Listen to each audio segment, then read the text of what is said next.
Oh, hello, my Bell 5000 Nation. How is everyone doing tonight? Hopefully, everyone's having a great night. If not, I hope it gets better from here. All right, Mr. Ballen's not going to have a new video up this week. I'm sorry. As soon as he does, we'll get on here. But I did go through the list, picked the first one that actually kind of interests me a little bit. So, it is called The Weirdest Murder Motive Ever Solved Mysteries, Episode 3. Alright, let's get into today's video. Go ahead and turn them lights down low, put on something comfy, colorful, something special, and let's get spooky. The clue that finally solved this murder was right in front of everyone the whole time, but it would take almost a decade and the intervention of a secret crime-solving society for investigators to finally understand its disturbing significance. But before we get into today's story, if you're a fan of the strange, dark, and mysterious delivered in story format, then you come to the right channel because that's all we do, and we upload 3, 4, even 5 times every week. So if that's of interest to you, please recrust the like button. It's an older video. I'm sorry. Smucker's Uncrustables. Also, please subscribe to our channel and turn on all notifications so you don't miss any of our video uploads. All right, let's get into today's story.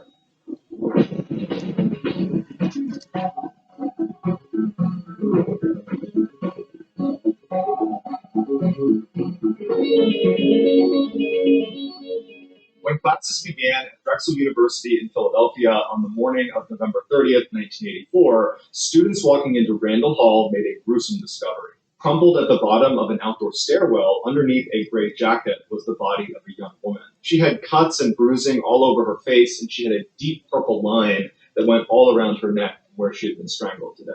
She had no purse, no backpack, nothing to identify her. There was no evidence of sexual assault because she was fully clothed, although she was missing her shoes and socks. Police immediately cordoned off the area. Their first suspicion was this was a robbery that turned deadly. But right away, the police knew they were in for a very difficult investigation because, one, there were no cameras inside or outside of Randall Hall, so they couldn't just review the footage to see what happened to Debbie.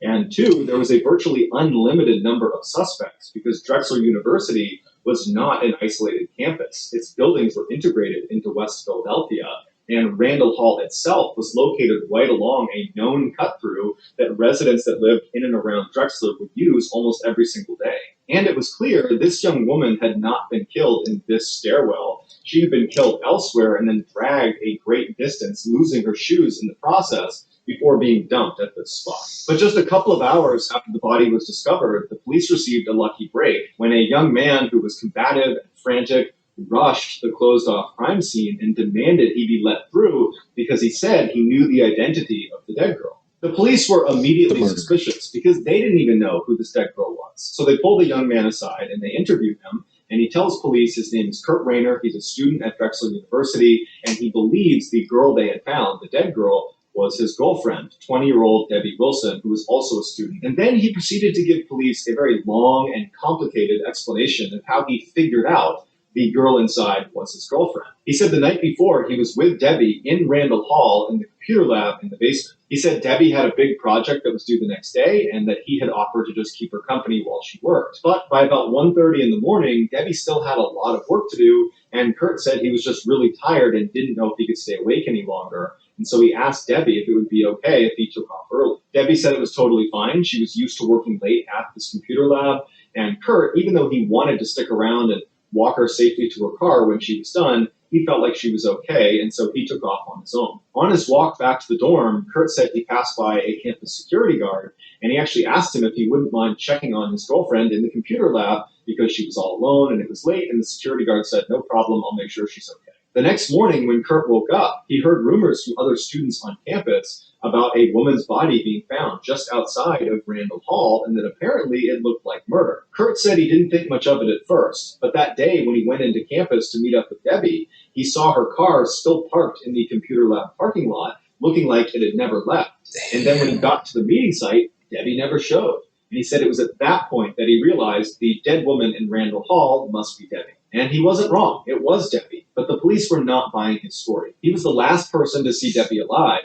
And by his own admonition, he had heard that morning about a dead woman being found at Randall Hall, the very place he had left his girlfriend the night before all alone. But it took him hours to bring this up to anyone. The police also noticed he had bruises on his knuckles and a deep cut between his fingers. Suddenly, Kurt seemed like the killer, and this crime that initially looked like a robbery gone wrong now looked like something much more personal. Strangulation is intimate. The killer almost always is face to face with their victim, and it takes a lot of time and a lot of rage. And afterwards, the killer had covered Debbie's body with her jacket, an act that indicated remorse or even respect.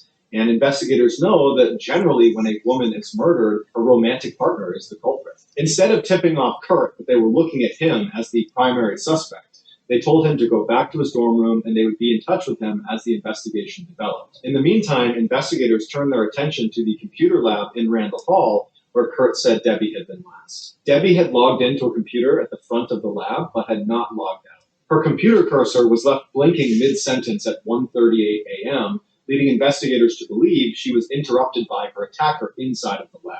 Investigators found 2 extension cords on the ground near this computer that matched the ligature marks on Debbie's neck. They also found a small spot of blood on the back of Debbie's chair that they sent off for testing. As police swept the computer lab, they began commenting on how neat everything looked, considering that there must have been some sort of death struggle that took place in there. And that's when they realized there had been a huge setback in this case. The janitor that morning had cleaned the computer lab and the hall right outside, likely destroying critical evidence. They interviewed the janitor, who had a rock-solid alibi and was incredibly remorseful at unintentionally destroying the crime scene. And so they asked the janitor, before you cleaned it up, was there anything strange about the computer lab or the hallway right outside of the computer lab? And the janitor said no, it was all normal, but she did say it looked like the tables and chairs had been moved around inside of the computer lab, but it didn't stand out to her because it always looked that way when she went in to clean it up. I mean, more likely, it happens. Like, I remember being in school and I just moved my desk out the way. I had to, though. Don't ask why. Because the police lacked physical evidence, they couldn't just go arrest Kurt, even though they wanted to. And so instead, they asked him if he'd be willing to come down to the station for a formal interview. And he said he would. During the interview, Kurt insisted he had nothing to do with Debbie's death. As for the bruises and cut on his hand, he said he had punched a wall after finding out what had happened to Debbie, and the cut in the middle of his fingers was from working on his car. But neither of those things could be proven. After this interview yielded no new results, and they still had no evidence on Kurt, they told him he could go, and in the interim, they began digging into his alibi. Kurt had previously told police that after leaving Debbie in the computer lab, on his walk back to his dorm, he had passed a security guard and asked that security guard to check on Debbie. And so the police were able to track down that security guard who confirmed Kurt's alibi. The security guard's name was Bryce Plattman, who was a longtime employee of Drexel University with a stellar work record and no criminal history. Plattman said he spoke with Kurt around 1:30 in the morning as Kurt was walking back towards the dorms. After speaking with Kurt, Plattman radioed Bronson Ziegler, who was one of the 2 security guards that were working in Randall Hall that night, and he told him that he or the other guy, David Dixon, would need to go down into the basement and check on this girl. Shortly after radioing Ziegler, Plattman would say he saw a person, presumably a student, come out of Randall Hall. He said he was just too far away and it was too dark that he couldn't make out any features, but he definitely saw someone walking around the premise around 1:30 in the morning. Plattman told police he never stepped foot inside of Randall Hall that night and that he was willing to take a lie detector test. Police ran the backgrounds of Bronson Ziegler and David Dixon. Dixon was a military veteran with a pristine record who was still in the Army Reserves. As for Ziegler, he had spent time in jail for burglary and had actually lied about it to get his job as a security guard. When police interviewed Ziegler, he was evasive and frustrated, and he said that he did receive the message from Plattman to go check on the girl, but he didn't feel like doing it himself, so he radioed Dixon and said he should go do it. Ziegler insisted he had done his rounds properly and he had never stepped foot inside of the computer lab. He told detectives they could check his security guard clock that he carried with him every time he did rounds, which was basically like a punch card where there was designated stations along his security rounds where he would punch this card that stamped a time that he had arrived at that station. And so over the course of the night, he would punch his card at each of these stations. I mean, that's smart, though. Make sure that person is at least going through doing that. That's smart. Stations, and there was a record of what time he arrived and what time he left. And so when they checked this record, it showed that Ziegler had hit all the stations at the correct time. But that didn't mean he didn't kill her, because there was lots of time in between rounds that he could have attacked her. Towards the end of the interview, Ziegler accused detectives of messing with him, and then he sarcastically said he had killed Debbie, and then he refused to take a lie detector test. When the police interviewed Dixon, he said that Ziegler had never radioed him, asking him to check out the computer lab. However, he did say he was aware of someone working late in the computer lab because around 2:15 in the morning he had walked past and the lights were on and he heard the sound of printers working inside. And so not wanting to disturb whoever was in there, he didn't even poke his head in. He just figured he would come back in a couple hours and make sure they were gone. And so over the next couple of hours, he chatted on the phone with his girlfriend. And then around 4 in the morning, he went back down to the computer lab and the lights were off and the door was locked. And so he figured whoever had been in there had finished up and left, and Ziegler had locked up after them. When asked why he or Ziegler had not discovered Debbie's body, he said their security rounds did not leave the building. So that stairwell was considered outside of the building, and so they never would have seen her. At this point, Clapman and Dixon were... Technicalities. Ain't that some shit? I get it, though. I mean... ruled out as suspects, but Ziegler became a primary suspect. But just as with the boyfriend, Kurt Rayner, there was no physical evidence tying Ziegler to the crime, and so they couldn't arrest him. Investigators decided instead to try to track down that person Clapman had seen walking around Randall Hall around 1:30 in the morning after speaking with Kurt and after radioing Ziegler. It would turn out to be 28-year-old PhD student Ashlyn Bearhard, who was known for keeping long hours and was also known for sneaking up behind the female secretaries that worked in his office and suddenly holding a pencil up to their neck and threatening to kill them. His office also happened to be directly above where Debbie's body was ultimately found inside of that stairwell. How is that even funny to someone like, I kill you?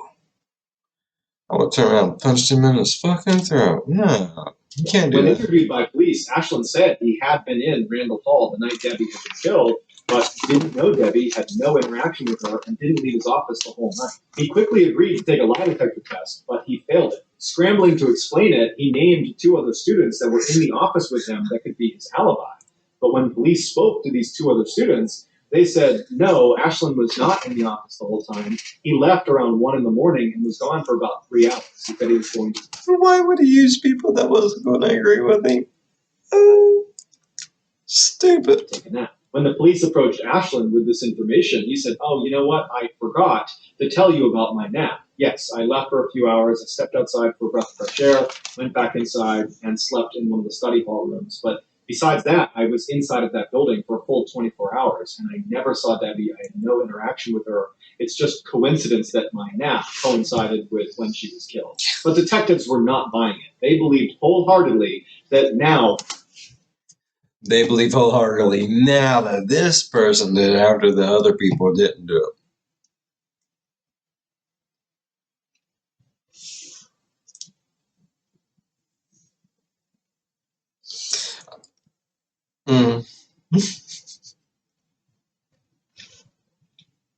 All right, people. Don't go to a school that is just full of shady ass people, evidently. There is way too many guilty ass people at this place. What the fuck? Finally, they had found their killer, but just like with Kurt and with Ziegler, they had no physical evidence tying Ashlyn to the crime, and so they couldn't arrest him. And because they were not able to make any arrests, the police just continued to look for more suspects. And so they began speaking to some of Debbie's friends and acquaintances, and we couldn't get nothing to stick to him when we blamed him. Let's find someone else to put on. That's awful. Who else is there that we can blame?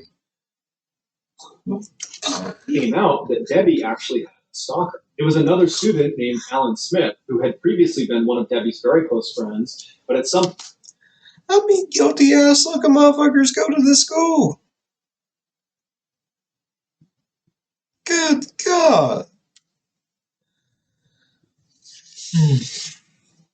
Point he wanted to take the relationship from platonic to romantic, and Debbie rejected him. Alan apparently didn't take this very well and took to following Debbie around campus, trying to get her to stop and talk to him and try to reconcile their relationship, but Debbie every time would just say no, and Alan got increasingly more angry about it, and just the day before Debbie was killed, their friends saw Debbie fighting with Alan in the middle of campus where Alan had actually grabbed her shoulder and was shaking her and yelling at her.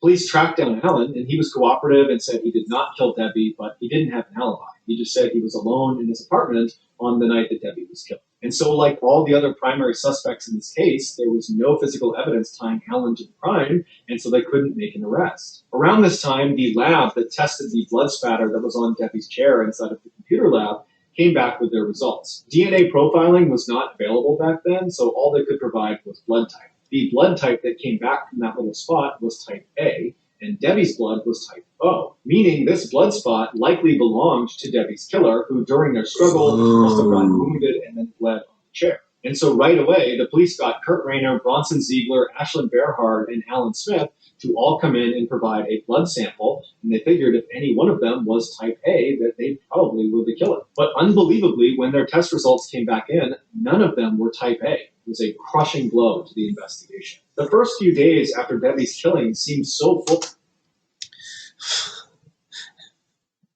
Well, you know what to say. It's 1 out of 4 shady people is guilty.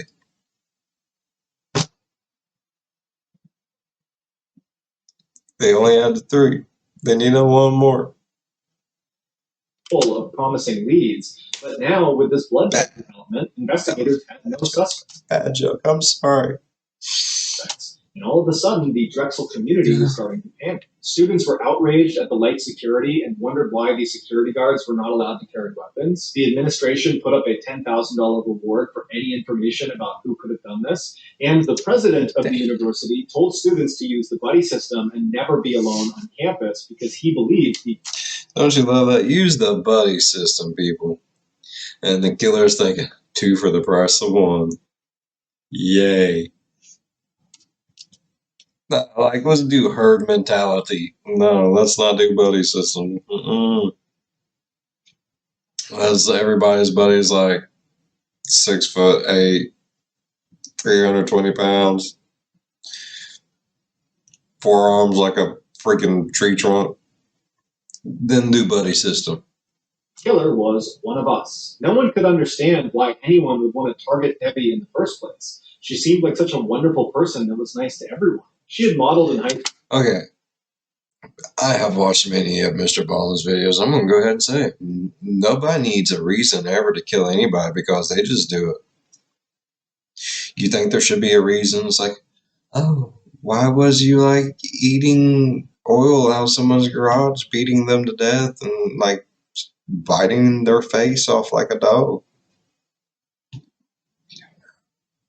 School, but she wasn't vain. She'd actually turned down getting braces because she was worried it might affect her clarinet playing. She was an average student, but she had an uncommon drive. She worked really hard to get good grades. Whenever she was feeling down or wasn't feeling motivated, she would stare at a picture of a Mercedes-Benz car that was there to inspire her and remind her what she could achieve if she continued to work hard. When she was killed, that picture of the Mercedes-Benz still hung above her desk.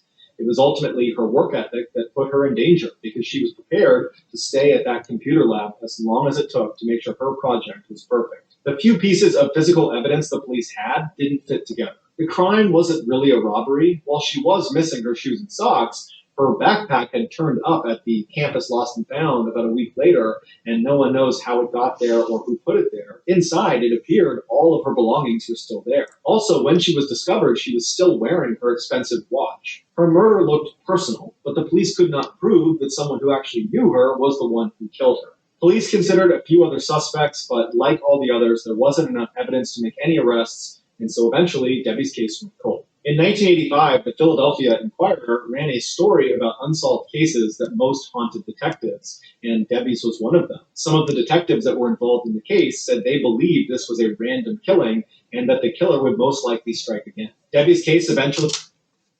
You know, that is sad, though.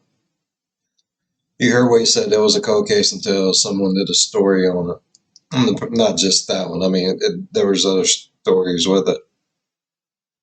But why does someone have to make a little bit of a stink about something before it gets reopened? You know what I mean? Like, it's like, get in there, get on your computer, look through some stuff, everything. You know, most, like 95% of everything is freaking computerized now. You're going to be like, hey, what ain't been looked at in a while? Oh, this was never figured out because DNA. We have that now. Okay, let's go check it out. They disappeared from headlines, and it languished for 8 years. And then, in the spring of 1992, Debbie's murder was assigned to a cold case squad led by Detective Bob Snyder.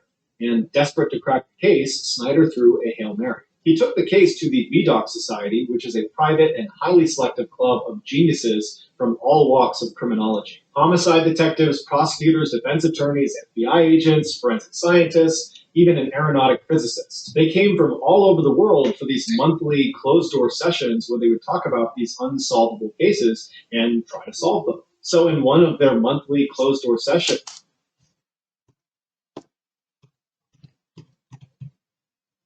That sounds cool as shit. It's like a secret society of Sherlock Holmeses. I want to join. I want to be a part of it somehow, some way. Even if it's just sitting there watching. That'd be interesting. and Detective Snyder stood in front of the VDOC Society and laid out the details of Debbie Wilson's murder. Then he opened the floor to questions, and for hours the society got nowhere. Then Richard Walter, who was a founding member of the society, said that he had a theory. Walter was a famous criminal psychologist who had profiled some of the world's most infamous killers. Most of his work is actually still confidential. He believed the killer was a power-assertive, macho That means he's a special motherfucker right there. Oh, damn. type guy that liked being in control. Walter pointed to one clue that detectives and everyone seemed to have overlooked after all these years, and that was Debbie's missing shoes. He said the missing shoes were not random. They were the most important clue. The killer, Walter predicted, was a foot fetishist. Detective Snyder had nothing else to go on, and he was really... And that's why I'll never be invited to one of those. I did not think about that. It was a toe licker. More power to him, though. Fuck it. Whatever. intrigued by this idea, so he brought the information back to the cold case squad, and they began re-interviewing everybody involved in the case. When they spoke with the manager of the computer lab at Randall Hall... How many of you have been to the hospital for having athlete's foot in your mouth? Well, he told them he was always bothered by one particular detail. The print... I am so sorry. I don't know why I am doing the most horriblest dad jokes ever. I apologize. Now we'll go home now. printers in the lab always turned off after 10 p.m., and so he was always confused how the security guard, David Dixon, could have heard the sound of printers inside the lab at 2:15 in the morning like he claimed. Detectives were shocked. Somehow no one had picked up on this discrepancy. They began looking more closely at David Dixon. Too many cooks in the kitchen. Too many fingers in the pie.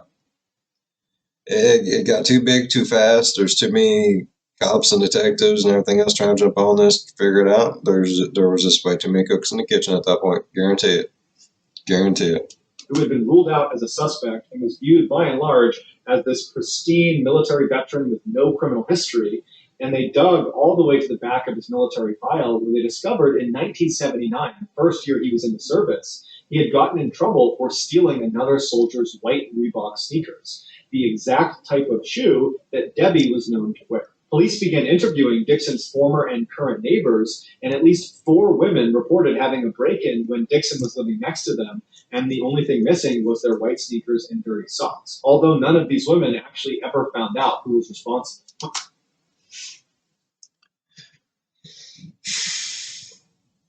See, there for a minute, I had hopes for this guy. I thought it might have just been like, a shoehead type person, like maybe a shoe fetish. But why the dirty socks, bro? Why do they gotta be dirty? Yeah. When they raided Dixon's apartment, they found in one of his closets 20 sets of used women's white shoes that were all wrapped in plastic like they were trophies. They also found 77 homemade videos, presumably shot by Dixon, that are just filming the feet of women walking around in white shoes. Dixon's alibi on the night that Debbie was killed was that most of the time he was on the phone with his girlfriend. His girlfriend had become his wife, and then she became his ex-wife. And so when detectives spoke to her, she told them that they had only spoke for a couple of minutes that night, not for a couple of hours. Police arrested Dixon in June of 1993, and he never admitted to anything, but as soon as he got into his cell, he started bragging to his cellmate about how he had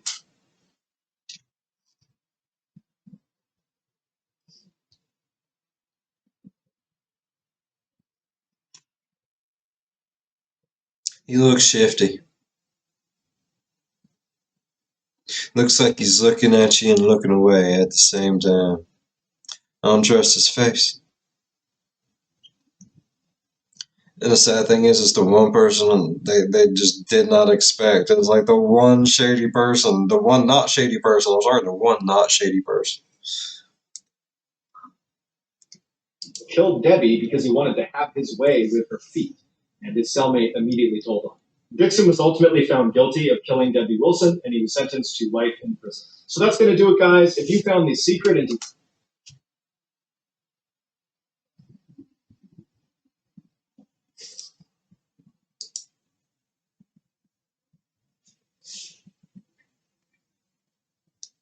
with her feet, and his cellmate never admitted to anything, but as soon as he got into his cell, he started bragging to his cellmate about how he had killed Debbie because he wanted to have his way with her feet, and his cellmate immediately told him. Dixon was ultimately found guilty of killing Debbie Wilson, and he was sentenced to life in prison. So that's going to do it, guys. If you Some bitch killed her because he wanted to have his way with her feet.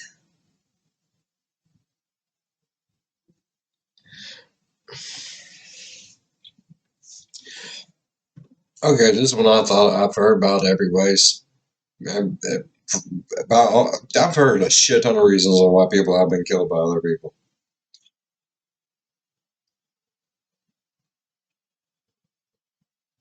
He killed her because he wanted her toesies.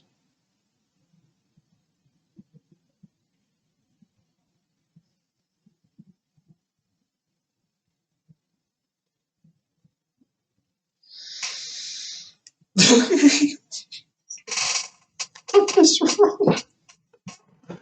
I mean, I don't knock anyone for their sexual proclivities and whatnots.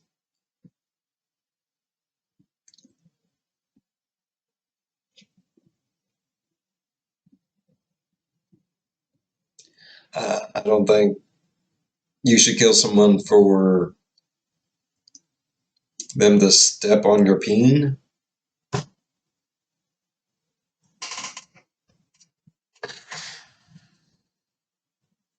I don't even know what the hell. All right, I'm out. I'm done. I don't know. I don't want to do it no more. All right, if you're as disturbed by today's video as I am, give a thumbs up. I'm gonna stop picking out videos. I'm very disturbed by the things I hear when I do. Alright. If you're as disturbed by this as I am, leave a thumbs up. And thank you to everyone that has been showing the love, leaving comments. If I don't see them, I'm sorry, but I get to as many of them as I can. I don't have much, so I can usually get to all of them if they pop up on my thing. So keep them coming. Alright. And if you're a fan of the the spooky, scary, strange, or deranged, think about subscribing. That's what we do. And as always, be good to one another. I'll see you in the next one. Bye bye.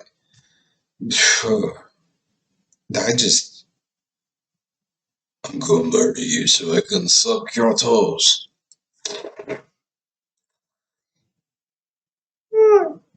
Hi, Mr. Man.